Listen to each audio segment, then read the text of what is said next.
All right, are we up and running? We are theoretically up and running. Let's check my channel here real quick and see if the stream is coming through. I'm seeing a plate here, and hey, all right, it looks like I'm live. I'm seeing a plate. My God, my hair is glossy today. It looks like I'm super. Let's turn that noise down, and let's grab this link. I'm going to do some social media posting here real fast while I distract you with my brilliance. So hey folks, my name's Phil Kearney. I create role-playing games, I illustrate them, and I publish online. And currently I'm focusing on Dungeons & Dragons 5th edition. I've been a DM for the past 26 years. Yeah, that feels right. 25 years. Technically, I started getting D&D stuff on my 12th birthday way back in 80-something. And then, like, the first year was, hold on, delete that, and, yeah, okay, cool, chunk, chunk, chunk, chunk, chunk, chunk, chunk, chunk, chunk.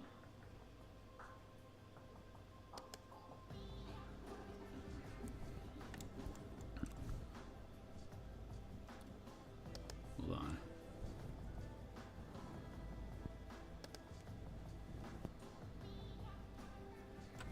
All right. Let's see. I think I've got everything squared away. Double checking. Sorry, I got distracted by reality real fast. Let me swap that out for a preference of my own.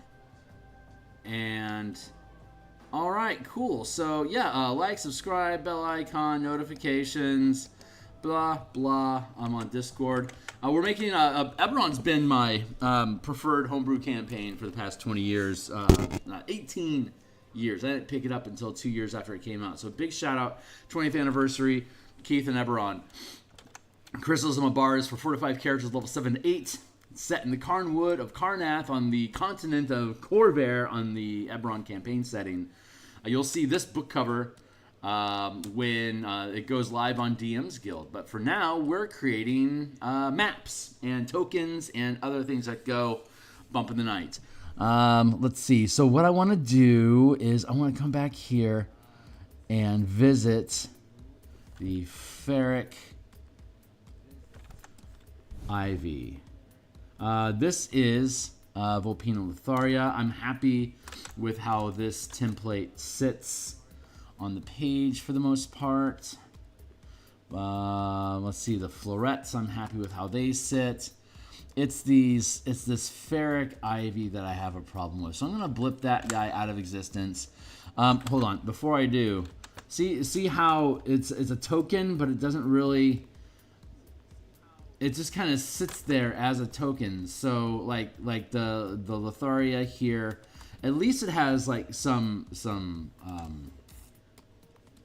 variability to it.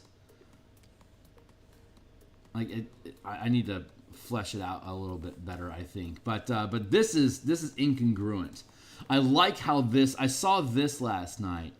How this is touching across the border, and how if I had been able to build this this icon better, I could have multiple points of contact along the edge, like you'd have like with a dungeon, a dungeon simulator. So that it looks like it's just an ongoing weave of ivy throughout wherever it's at, which would have been the appropriate way to build this. So I am proud to have realized there was a problem so early on, and I now have the opportunity to correct it. So that's what we're gonna do. We're gonna fix it. We gonna fix it good. I'm gonna blip that stuff out of existence, and we're gonna start anew. Let's go with. I think I'm gonna manually do this one. So I want to have point of contact here. I want a point of contact here.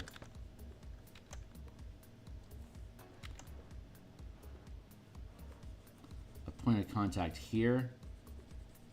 Here. and here, but not on all of them. I don't want a point of contact on all 8 sides because that's going to feel unnatural. But by having an array that's 1, 2, 3, 4, 5 points, but not all 8, it's just over. There's 8 points. We only have 5, so we barely have the majority, and that's all we need because we can rotate this thing around to connect to different adjacent tiles that we'll be placing. So for now, I can just do something like this, snaking from one to the next.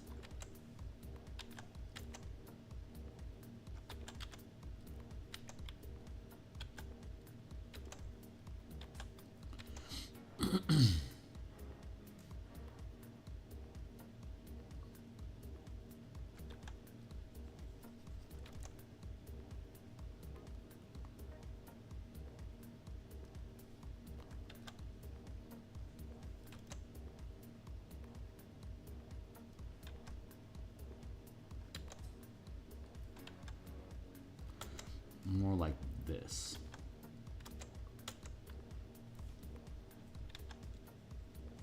Ooh, I like that. Let's do that.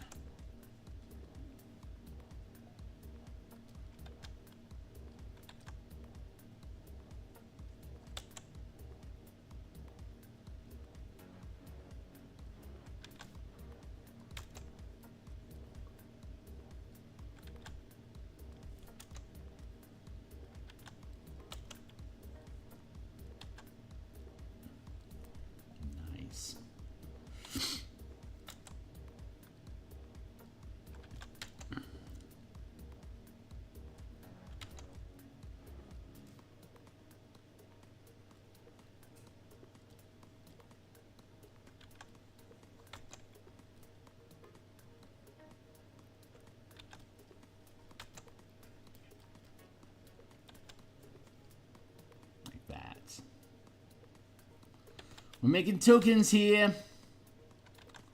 Let's keep token it.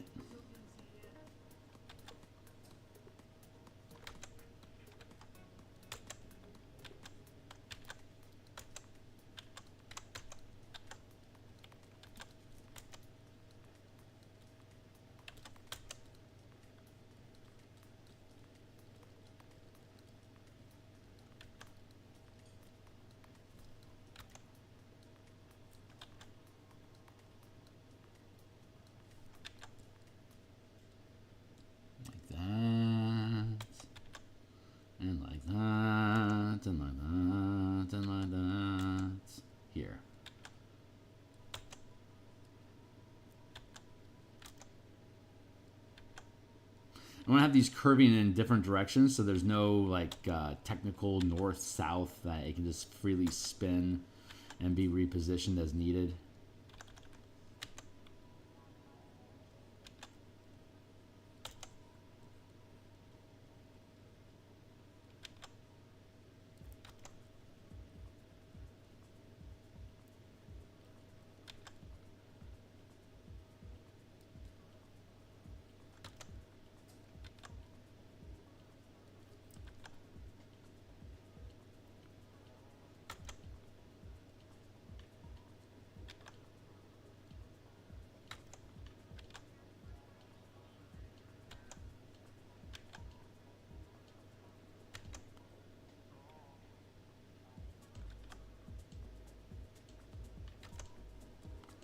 Let's curve this like that.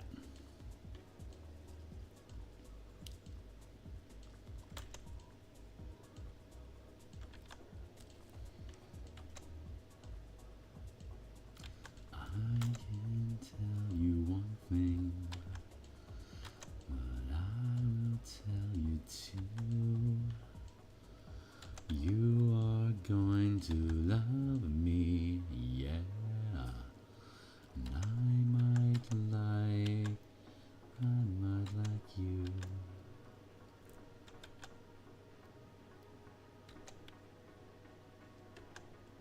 I might end up just redrawing the portrait, quote unquote, that we have for the ferric ivy.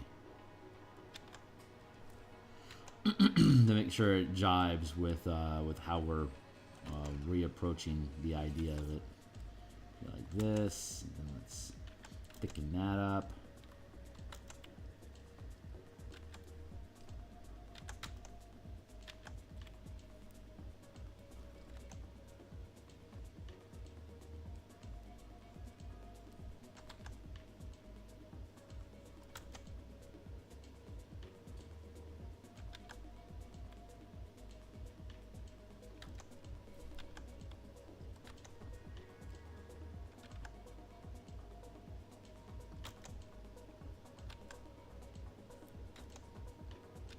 Like that.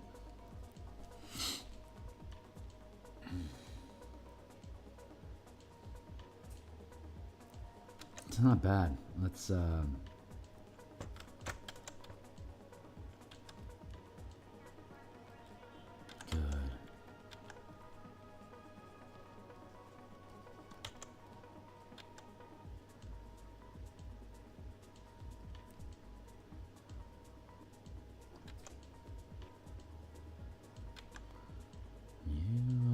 Going to love me. Yeah. I've got Bass Nectar in my head. I can't remember the name of that song, but yeah, I can't remember.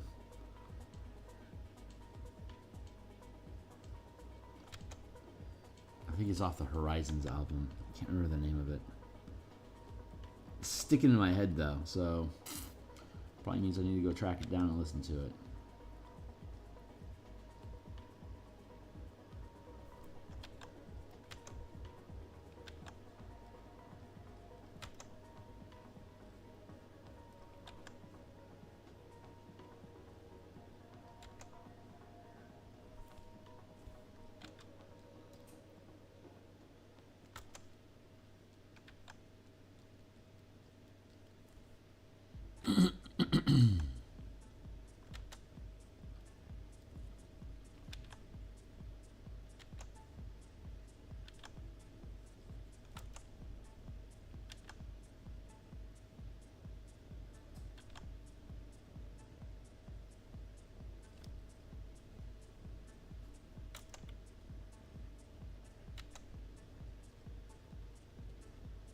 Need to maintain thickness.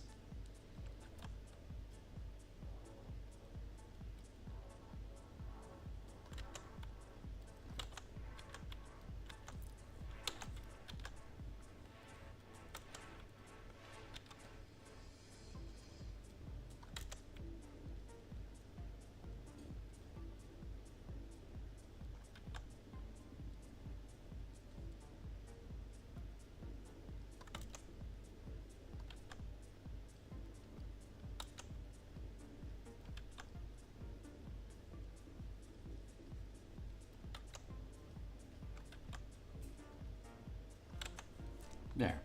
So I'm going to grab this real quick. Let's go over here.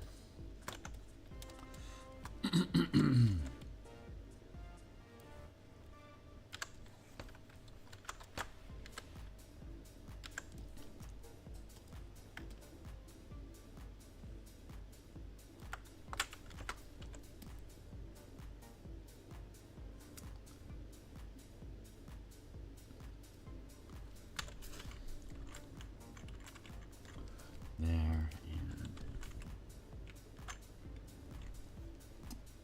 ooh, I'm liking this already.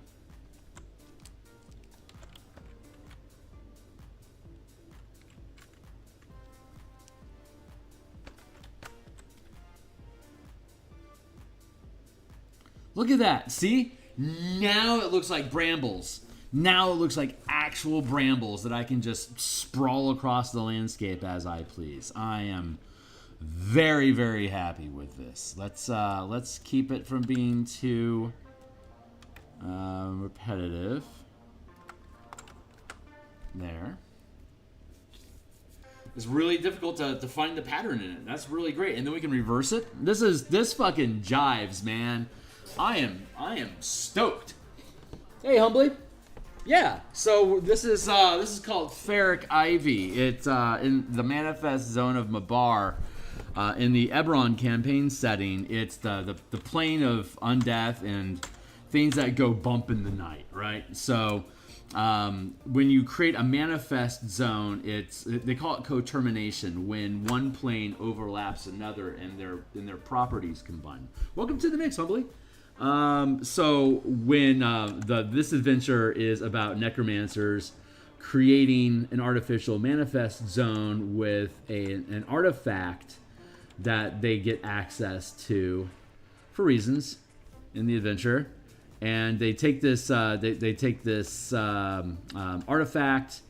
to a location that's known for Mabar manifest zones naturally being created, and back a couple hundred years ago, the nation of Karnath, in their wisdom, built a research laboratory on top of that location, specifically so that they could more easily raise dead, so they could figure out, how can we weaponize undead, and what's best practices, and how intelligent can we make undead before they become a problem as soldiers. Blah, blah, blah, blah, blah, blah, blah. Anyway, this research is mothballed but never destroyed. And one of the necromancers in the adventure used to be an intelligence officer for the Karnath military as a member of the Emerald Claw cult. And now that the Emerald Claw is outlawed, because, of course, they outlawed their necromancers after the war is over. They don't need them anymore. And so all of these Emerald Claw zealots that used to have a lot of prestige and power are now shamed and exiled. So some of them, like the ones in this adventure, are pretty damn bitter about it, but know where all of the bodies are buried because of the rank that they were able to achieve during the war because of lack of oversight and foresight. So now that they're shamed, discredited, and ostracized, they're cashing in on what they know.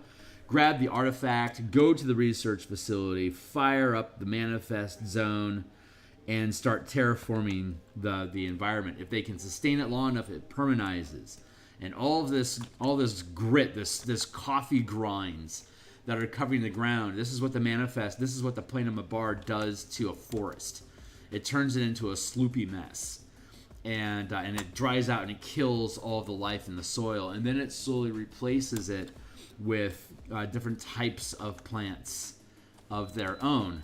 Oops, I'm slow cooking some steaks, so give me a second here for me to flip. But yeah, so the manifest zone creates all sorts of new plants to deal with, and that's what we're in the process of creating. So these are turning out very nicely. Just gotta give them a flip. I'm doing a slow roast. At 225, I got some lamb chaps. There, and let's put them in for another 20 minutes. All right, back at it. Sorry, guys. I'm just doing some. Hey, there's my 20-minute timer. I've got a 20-minute timer that makes sure that I don't get caught up in any tangents too heavily. It's 7:06 now. Yeah, I've got about. I stream in the mornings. I'm in Seattle here. I have a day job. I got to end stream at 8 o'clock in about an hour so that I can get to my job. But sub up, yeah. Yeah. So it creates all this fog that limits visibility. So you can have these little vignette maps. I can, if I remove you're new around, so I have to geek out at this stuff at you. But we can remove all of these different pieces, and this is just a base template map. Here, let me get rid of my reference shit too, so you can see the full Monty. All right, so this is a 20 by 20 plate that we built with the, and you can see that like it's coffee grounds a lot of places. There's some bare patches otherwheres. This is just a template map, base plate that you can just throw down if you want. If you're using VTT. If you're using a tabletop at the kitchen table, just go with blank white grid. It's because printing out all these assets in color is a pain in the ass. But so you have this base template, and the way that the manifest zone works, once the characters get into it, it limits visibility to about 40 feet. So beyond 40 feet, just beyond the range of a counter spell, you lose visibility. You have obscurement. So you can see like little motes of lantern or torch fired kind of like maybe up to 80 feet away. But until it's 40 feet, you don't have clear visibility of who it is. Undead don't get affected by it at all. So undead can see you from 300 feet away, and basically a field of nothing anymore. Like all the trees have withered and died. So it's basically just a flat, desolate plain that's being created that has a number of sinkholes that dot the environment, like these puddles. So these puddles are separate templates. We're going to build a slew of these and put them on a single page. So you can print these, so you can drop them down on a VTT environment, or if you would rather,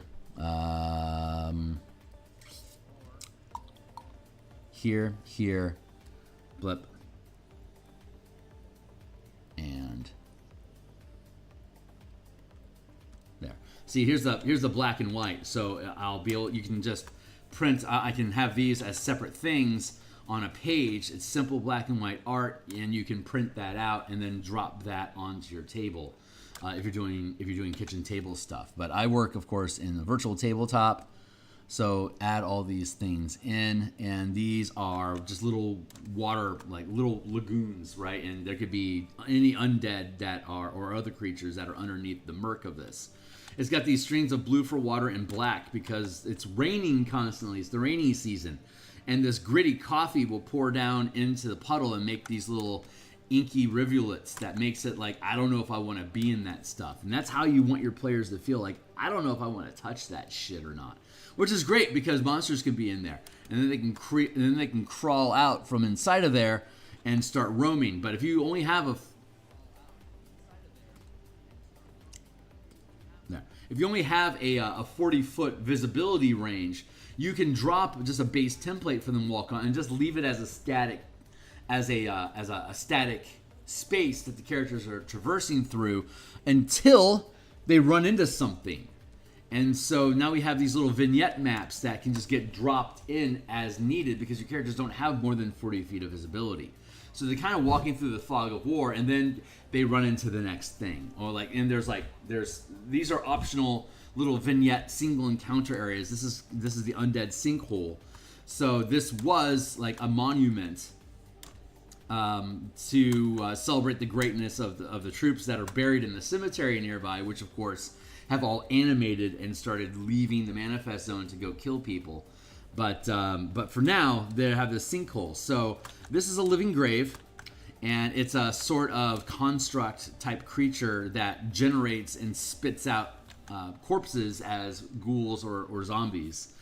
And this is sitting in water, so in like a mound in the water. So you technically don't know how many bodies there are in here, but you can see there's only a 5-foot space between the mound and the edge here, so the undead can crawl their way up out of the sinkhole and then run across the landscape out of here. And I can have any number. I can have any number of these if I wanted to, but we just have one for the adventure as an example.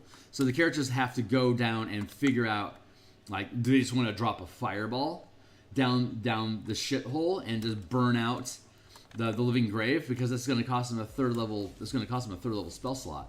But until they get to this point to look in and find out for themselves, it can spit out any number of undead that can then basically form a gauntlet style, like the Gauntlet video game. It like creates a string of monsters that come at the characters. In the video game, it's hyper timed, that you've just got a constant stream, like literally one after the other, for you to shoot your way through to get to the monster generator and then blow up the generator, and it goes away. This living grave is a gauntlet style monster generator, and until you see it, it can just pump out infinite undead. And by the time your team gets here, oh well, they finally the chamber is finally emptied out. So this is all you have left. And I can have like a couple different undead that are in here with it in the spaces that are there. But if they drop a fireball, they'll be able to hit the whole thing, obviously. But that's costing. They're only 7th or 8th level. So it's going to cost them a ton of resources to be able to clear these things out as they come along. But until then, I can have any number of zombies or ghouls just basically coming at the team from out of the mist. Until they find the generator, they have to continuously deal with it. The cemetery here, I'll show you this because I like to geek out over it. There, cemetery. This is a 54 by 54 square map that I built. That is the same process. This has a number of points where, like, each of these murky puddles, like you can see all these gravestones, right? They're all forgotten about. This was all covered over with forest a long time ago, but now that the forest is burned off and melted away and basically de-rezzed, you can see where all the gravestones are. And look at that. This gravestone, it's a sinkhole here now. A zombie got up out of here. There's about 150 gravestones inside of this map, and you can see that each one of them self-exhumed themselves. And then you have these massive sinkhole areas where I could put 1 or 2 monster generators inside each one of these puddles. And since you only have about, at this point, you only have about 30 feet of visibility. So you only have 6 squares to be able to see. 6 squares in is about here. So, like, this would be beyond your view. You would have to wade into this and fight undead in waist-high water where the undead can be creeping around in the water underneath to grab and pull you in and then start to drown you while they attack you. So, like, these things are bad news, and the DM can have as many of them as they want because each quadrant has one of these sinkhole areas. There's a crypt here, and there's roofs and stuff, but there's a crypt here with doors that the team can come into. There's a secret passage that you can't see currently here that leads to an underground complex. There's a mini boss with this sarcophagus rolling open. Each of these sarcophagi have unique undead in them, and there's skeletal warriors that have risen from the grave that came into this crypt to pay homage to the boss fight, the boss monster that's in here. So defeat the boss monster and you can get access to the secret door. The secret door leads in this direction, which goes right through this gazebo that'll have a secret hatch that you can like as an escape route from the dungeon. It can also be, if you can find it, you can access it here, or you can fight undead and automatically find it here. So if you want combat, if your team wants combat, you lead them to the crypt where they'll have 7 to 12 monsters to fight. Or if they want to not fight and Scooby-Doo the adventure with exploration and social instead of combat, you lead them to, not that one, this one. That's right, this is the one. So it goes from here at an angle like this, and it crosses directly underneath here. This is where the hatch is at, and there's a puzzle sort of thing that if you go to this gazebo, there's a device that helps. There's a key that's hidden in a statue that can be used to open this. Or if your team wants to hand it, if the team doesn't find the key, and they want to, but you want to guide them to this. Prisoners in the dungeon that are going to be sacrificed to the ritual could have escaped, found this escape tunnel, and left the hatch open. So the team just finds an open hatch, but then like they could also find like a commoner trying to run away from all the undead in this cemetery, and that's your first encounter, hearing them screaming in panic. You lead it to them, you rescue them, and they're like, yeah, I just escaped from this place. There's a hatch over there, and the team can shortcut a bunch of combat in here if you don't want to. But there's 3 maps that are like this on the surface, and then there's the underground map, and then there's a similarly sized village map. So there's 1, 2, 3, 4. There's 5, like anywhere from 50 to 75 inches. And for tabletops, we break it up into 10 by 15 inch chunks, so you can use a legal sheet to feed it through a printer and laser print it as this black and white line art. But there's a recurring pattern of different language. The grit on the ground here is the same. It's got the same tiling color. It's the same. These maps go together, obviously. But this is just a large space that, with that fog effect, you can have any number. Like you could do a scavenger hunt inside of here. You could do whack-a-mole, rescue people. So in the future, in October, I could potentially make like a Halloween adventure out of this map alone. But that's where a lot of our language is coming from. And so again, we're creating tokens right now so that we can layer all of this exotic stuff over it. So I think I've probably rambled on long enough about that. It's like top side. One last playmat. Color. See, this is oop, and there. So this is just the black and white version of that sinkhole map. I'm using line weight here to differentiate between flavor and obstacles that have to be climbed over or can provide cover. But then, you know, we add all the color back in, and there you go. So, cheers. That's what we're doing. That's the whole process. So that's where we're at right now, and I don't mind taking these tangents at all because I love walking through the thought process with it. So let's get this back here, and let's get back the language that we used there. So we got this color and we've got this. I want to grab a reddishness.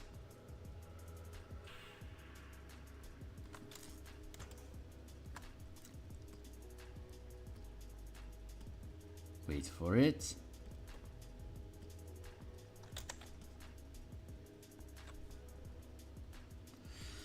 The ferric ivy forms from bones and blood of the dead, and so wherever ferric grows, there was potentially a corpse at one point. That's like the lore behind this plant specifically. I'm gonna up the red on it, just a touch. So this is our new baseline here, and I approve this construction. I think I want to curve this in just a touch like that. So, yeah. So this, yeah, it's you know, D&D. If you're a D&D guy, this will be on DMsGuild eventually when we finish it. And the way that I build books, I do the cartography first and like tokens and stuff. Before I start, I'll do some page layout here on stream. I did the book cover for this, which is how I started each of my streams. Here's the book cover that we created for it. And so once I finish all the cartography, I'm doing cartography now because we're still finishing up the text, like actually writing the adventure. We have the rough draft. It's 90% done. We have to finish the conclusion, and we have a few different plot hooks that get the characters into this in the first place. So let's do this. Let's highlight here, and then use this red that we picked up like that. But yeah, once we actually get done with the writing and we get done with the page layouts, we'll know where there's little gaps in each page to then fill in with artwork. And if you check my stream, there's a slew of books that we have on DMsGuild already. But just to give you an example, we built the entire Spelljammer book. There's a playlist on my YouTube channel for Spelljammer, and it's about 380 episodes long at this point. But literally all of the artwork, all the maps, all the tokens, the playmats, the character sheets for Spelljammer, all the artwork here that we put into the book.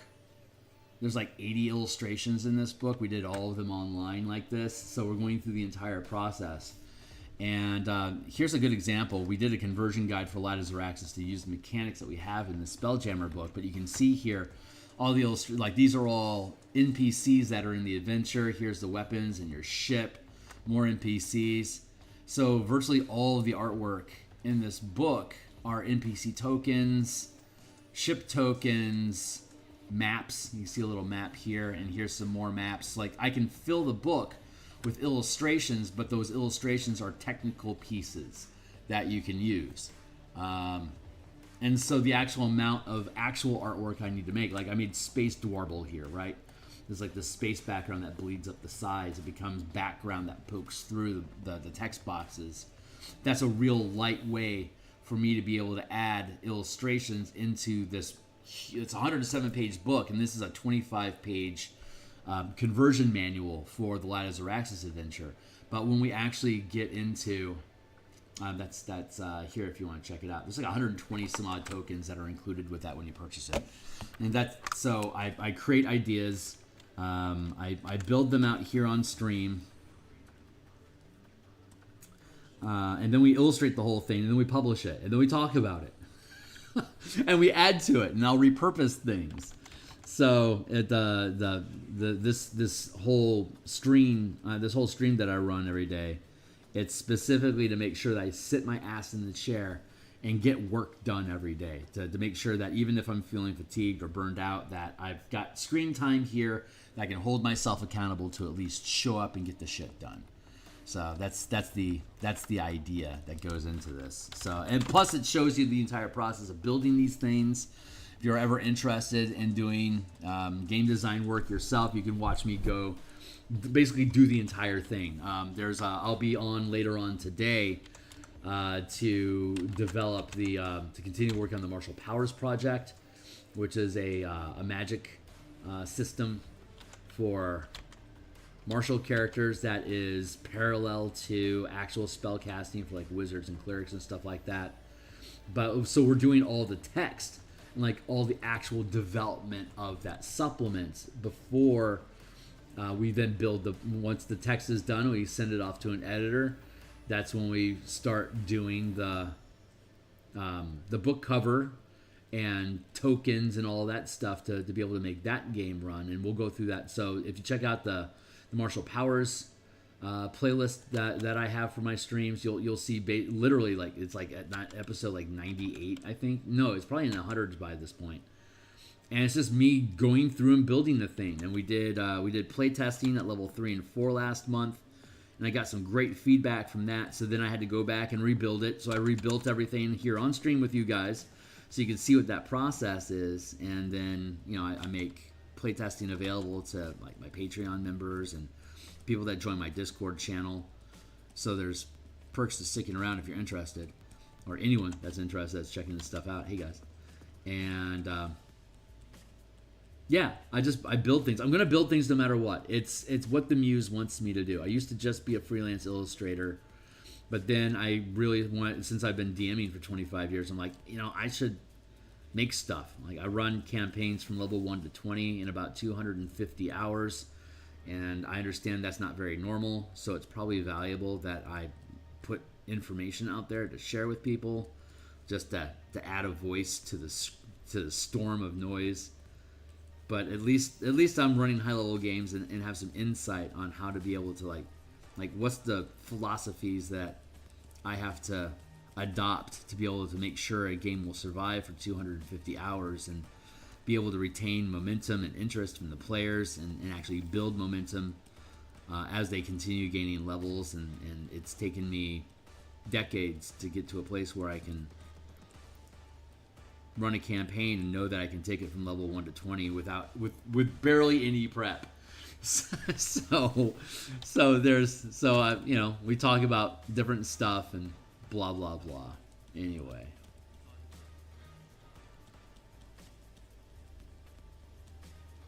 I'll unite with my tribe here online eventually. I just gotta keep sticking true to what I think's important and what I'm enjoying and what brings me excitement to talk about to the table, and whoever that stuff resonates with will eventually find me.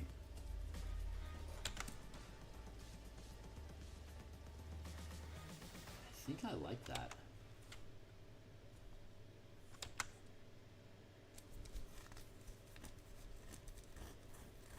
Yeah, and I don't need to put any texture in the plate itself because it's just overlaying the grit that's everywhere. So now that we have this, let's stitch that up. Let's make a duplicate of this and see how it sits.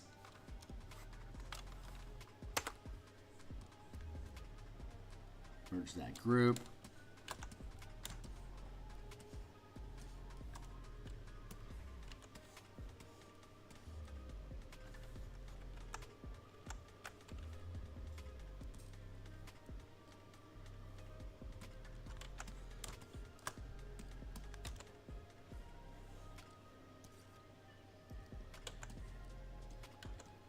That's pretty fucking subtle. It's too subtle. So I need to have more white. As much as I love, maybe the red, I don't see color. So maybe the red pops for you and it's easy to see, but I can't see it worth shit. It's the gradient, the gray tone here is too close to the coffee background for me to be able to see it at this far out. Like, it becomes invisible to me from here because I don't see color. So we need to keep working on it. Let's try some more stuff. What's up? Hey, love healing. Yeah, right on, man. Seeing the process of the stream is great. Nice accompaniment. Well, I'm glad to hear it, man, because yeah, I'm here 5 days a week, Monday through Friday. In the morning, I do lunchtime. I do a lunchtime development on Tuesdays, Wednesdays, and Fridays.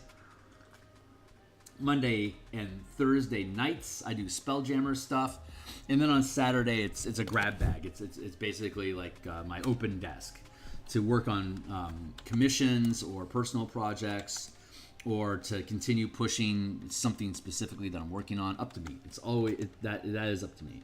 I'm gonna do this. I'm gonna find a point in here. I just heard my thing go ee. So give me a. I'm gonna get to that here in a second, but I want to make these little nodes like that. And I think I want to make. I think I want to make the tips of all of these white, like bone poking out of a vein. That doesn't make any sense, but that's the words that we're using. So we're gonna do that. So yeah, you are welcome to stick around. I talk about study hall a lot because a lot of my early experience with comic books and role-playing games came from study hall in high school. Like I said, I don't see color. I have significant visual impairment, ironically. The reason I bring it up is because I was taking a mandatory sewing class as an elective, quote-unquote elective, in junior high. And I was just fucking around with the scissors, and I ended up cutting my finger, and I needed 17 stitches. And the school board, the superintendent decided liability was an issue, so they didn't want me playing with power saws because I hadn't taken shop yet. Like, well, maybe it's just a small miracle that this kid hasn't taken shop yet. Tell you what, kid, let's not have you take shop. We don't want you playing with saws. Are you okay with having an extra study hall? Are you okay with having a study hall, and we'll just give you a pass grade in shop? And I'm like, are you kidding me? Yes, 1,000 times. If I knew this was the result, I would have cut myself earlier. But so they're like, yeah, go ahead and hang out in study hall for your class instead of taking shop. So I did, and it was the 12th grade, the senior study hall. So 1 hour a day for basically 2 months. I hung out with seniors. I was like 9th grade, and these are 12th graders, so like they're way outranking me. But once they realized that I played D&D and that I was starting to become an artist, a lot of them that were nerdy too would lean over my shoulder and look at what I was doing and would treat me like an equal.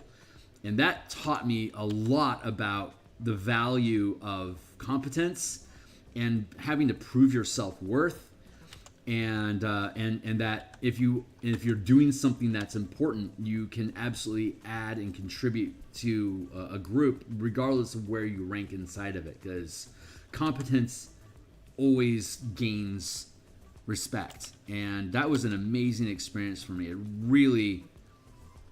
really just changed my idea like what people are. And that was a really great age for me to pick up on that, because I was a dorky kid and I didn't see good, so I got picked on a lot. But I gained a lot of empowerment being there. I didn't expect these seniors to give me any time of day out of study hall, but in study hall I was a damn near equal to them, and it felt amazing.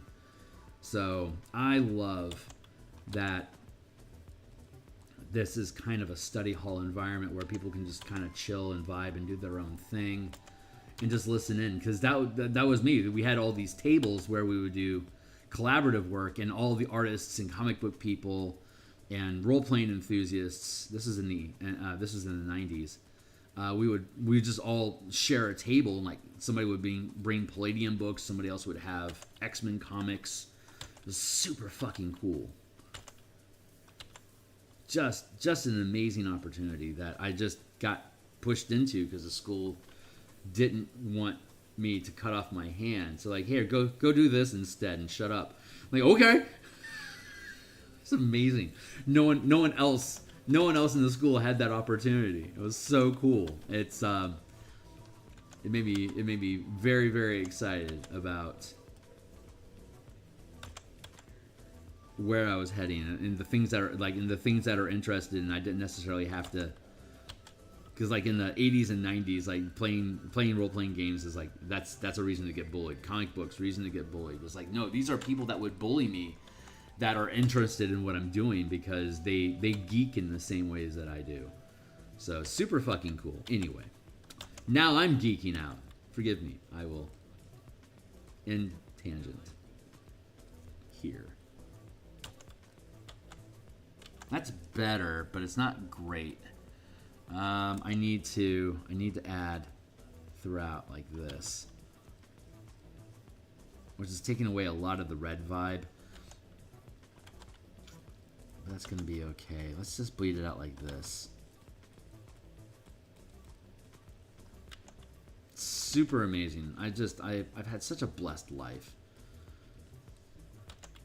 And all the tragedies in Shakespeare's are right, man. Adversity really builds value in someone's life. It's not about what you have. It really is about what you have to struggle with.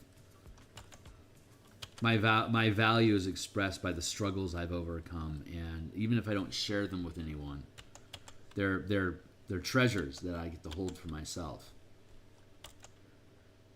Sounds like a Hallmark card. Sorry about that, but when the muse wants to speak, I let her say what she wants, and she's often trying to tell you how loved you are, and she's just trying to find a way to express it to people.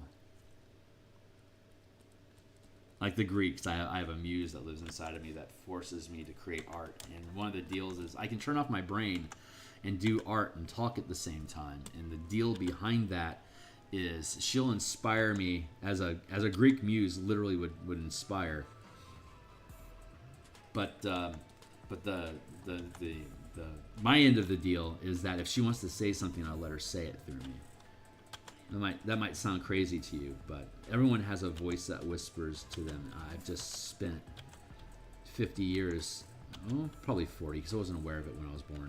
But about 40 years of actively attempting to have a relationship with that voice inside of me, and this is who she is, and this is where these are the things that she inspires me to talk about. And I don't question her. I just know that she's got a blueprint of the future that she can see up in Olympus, and for some reason, I'm being allowed to see the game plan, which is just fucking cool. There's that. There's that. So let's take these and actually put them down in the layer they're supposed to be in. There. And I know you're saying something over there. I see it, but I can't look at this and that. This is a 32-inch screen, and the edge of the monitor is right here, and it's 32 inches across over to here, and I am this far away from the screen. I am like 18 inches away from a 32-inch screen, and the camera is like right next to it here on a stand. So that's how blind I am. So if I'm over here, I can only see in my peripheral that there's things blipping around over here. It's like, oh, that's something I need to tend to. So let me merge this group and pull this token forward again to see. Now that's starting to stand out for me. That's actually pretty fucking perfect, just like that. We did it. All right, hey, what's up? Never stop geeking out. Right on, my guy. So I destroyed where all the other tokens were, so we're rebuilding anew, but that's fine. Let's go here like this. And I'm going to, for convenience, what time is it? It's 7:37. I'm going to restart my ooh shit, my meat popped. Give me a second. I gotta go check my meat to make sure I ain't screwing it up. But yeah, I still got 20-ish minutes hanging around. How are we looking over here, my guy? I gotta check. I gotta stick a fork in it. temperature here.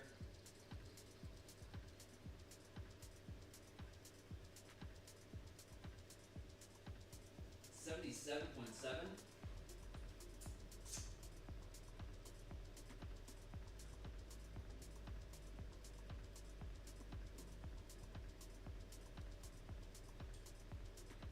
No, let's try that again. I'll be right back with you guys. I just gotta check the temperature on this.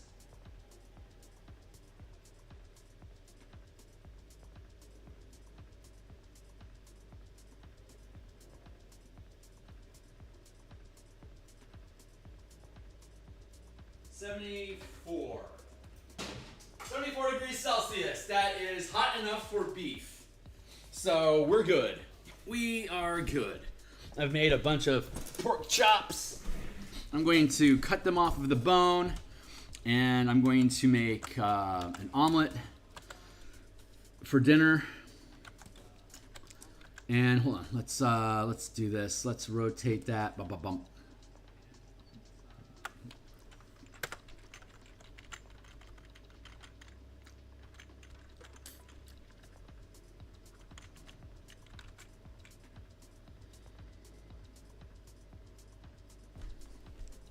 That's close enough. Actually, let's free transform.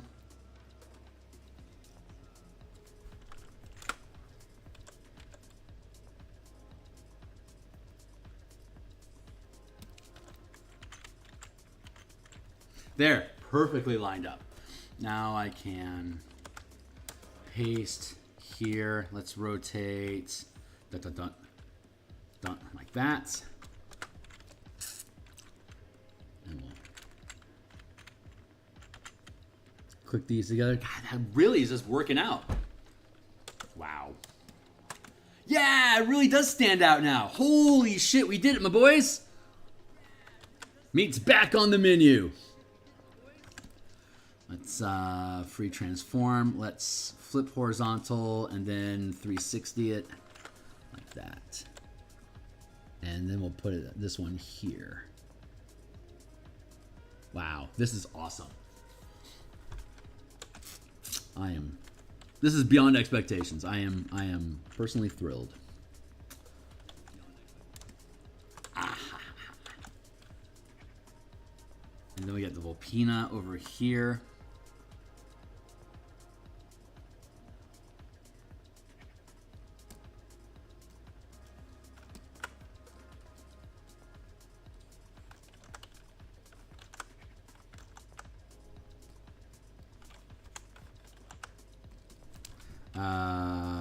Ivy.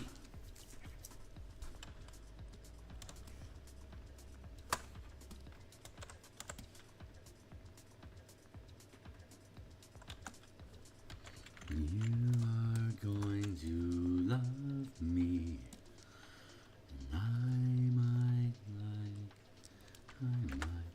you. It's exactly what I wanted it to be. Oh, this is so fucking cool. Let's no? That's the right way.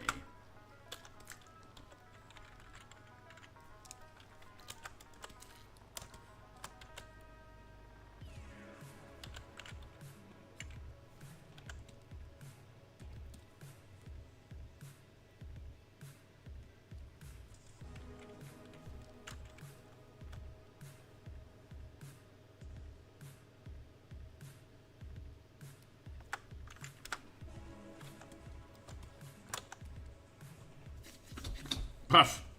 My face. Bring this over here.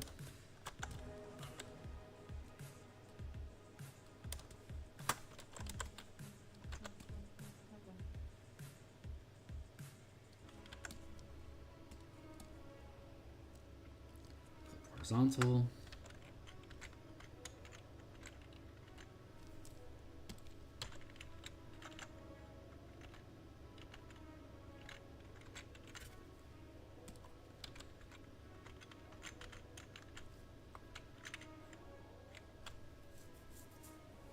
Close enough.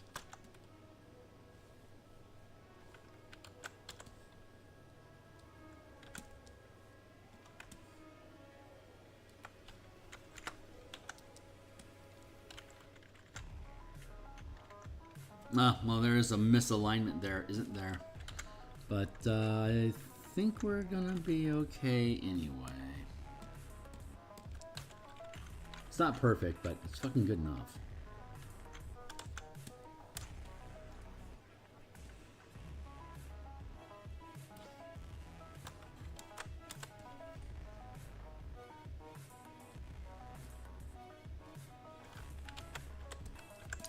We're just kind of scattering some of this stuff in. Again, these are going to be little tokens. You can just drop them in as much as you want. We're just prefabricating some to make it easy as a demo piece. Like this will be what's in the book, and we can provide both all of the tools as like again, it'll be a stack. So you'll have all of these separate tokens and map layers that you can integrate yourself, or you just take the prefabricated ones that we provide for you.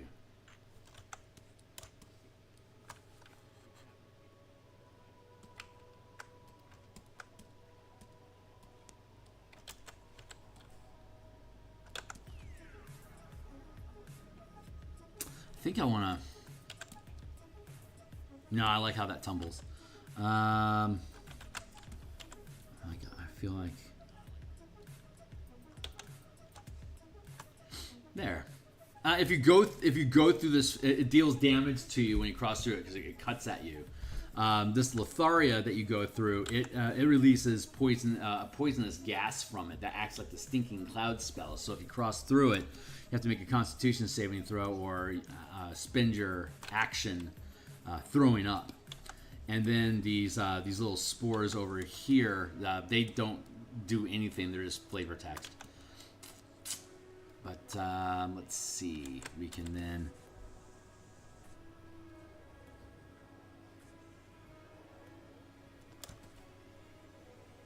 Nah, I don't want to. I'm gonna leave the actual area open, but I can come over here and I can fill these in like that.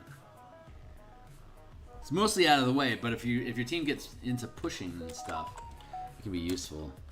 I'm getting badoo-doo-dooped. Badoo-doo-doop. What up? What up, phone time?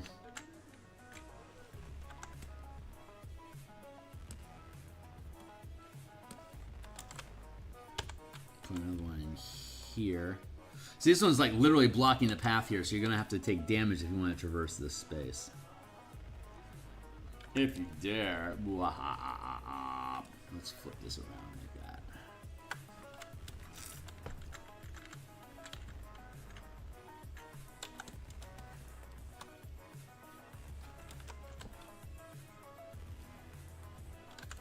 If your team messes around with this stuff enough, they'll be like, fuck that. But they gotta deal, they gotta, they'll have to climb over or take the damage. A lot of the tips about DMing isn't is knowing that the team is going to succeed. They're gonna, if something goes wrong, they're gonna get TBK'd. But for the most part, they're going to figure out a way to overcome you. It's like 3 to 5 minds versus your mind. They are going to win the logic fight. They're gonna find a way. They're gonna find the gaps that you failed to find. It's inevitable. So you want to design your adventures with the assumption that they're gonna outsmart you, and they're gonna come up with super clever solutions. And your job as a DM is to let them think that they're right. If you think it's going to be a better surprise for them to be wrong and then to do like a reveal, then do that. But for the most part, if the team thinks that they're right and they can prove that they're right, then they're going to feel proud that they're smart. That they're figuring out the campaign. So you want to give them that opportunity. So the job as a DM, for the most part, is to just slow them down enough so that they appreciate the tussle, and once they discover like what's actually going on and they figure it out, then they're gonna feel proud and they're gonna feel smart, and you're going to get buy-in from them because they're excited to show back up again because they can keep being smart.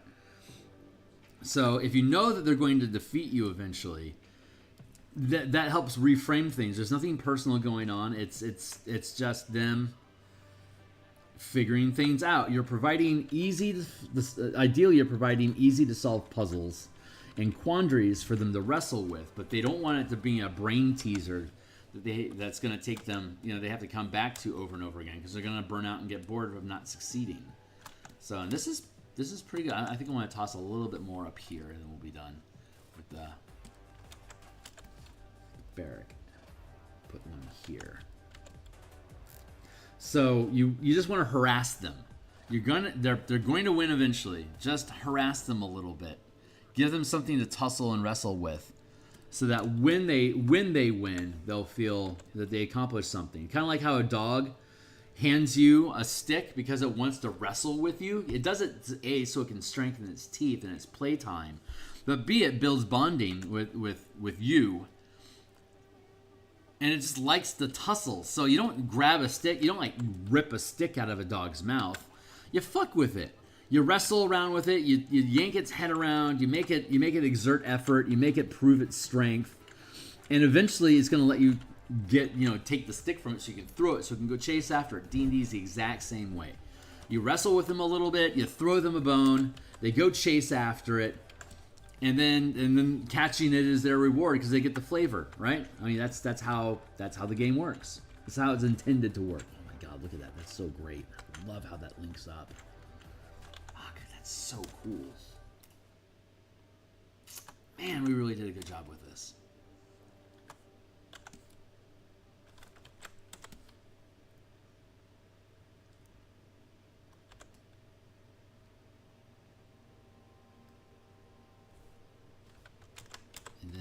One more. We'll go ahead and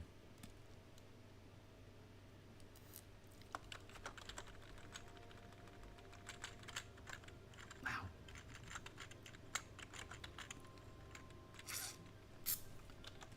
Perfect. All right. That's good. That's good stuff there. So Ferric is approved. The Ferric Ivy is very successful at this point. I'm gonna grab another one here. I feel like. Well, I see there's some text going on over there, so give me a few.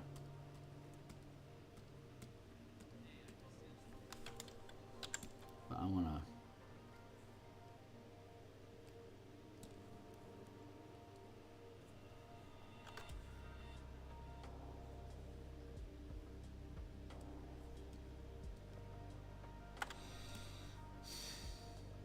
How do I do this?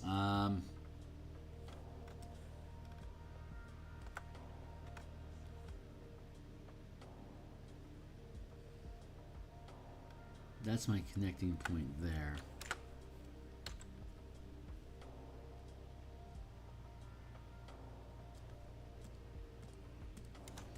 Well, there's spores here anyway, so I'm going to let that one go. Yeah, let's let that be. Ooh.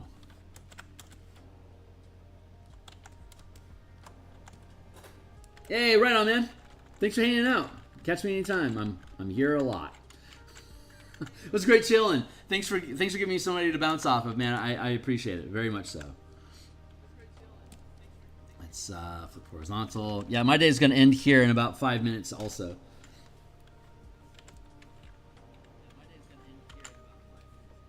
Looks great. Hey, thank you. It's definitely more visible. Yep.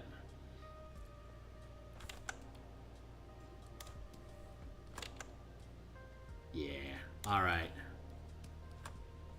That. Oops, my computer just locked up. I have to hit save. This is probably a good place for me to stop too. I'm going to be back today in about 4 hours. I'll be back in 4 hours. We're going to continue refining the Rogue and the Warlock for the martial power system. And yeah. So I'll be around for like maybe an hour or so, and I'll catch you guys then. So I'm out too. Thanks a lot for hanging, everyone. Like, subscribe, blah, blah, blah. Laters.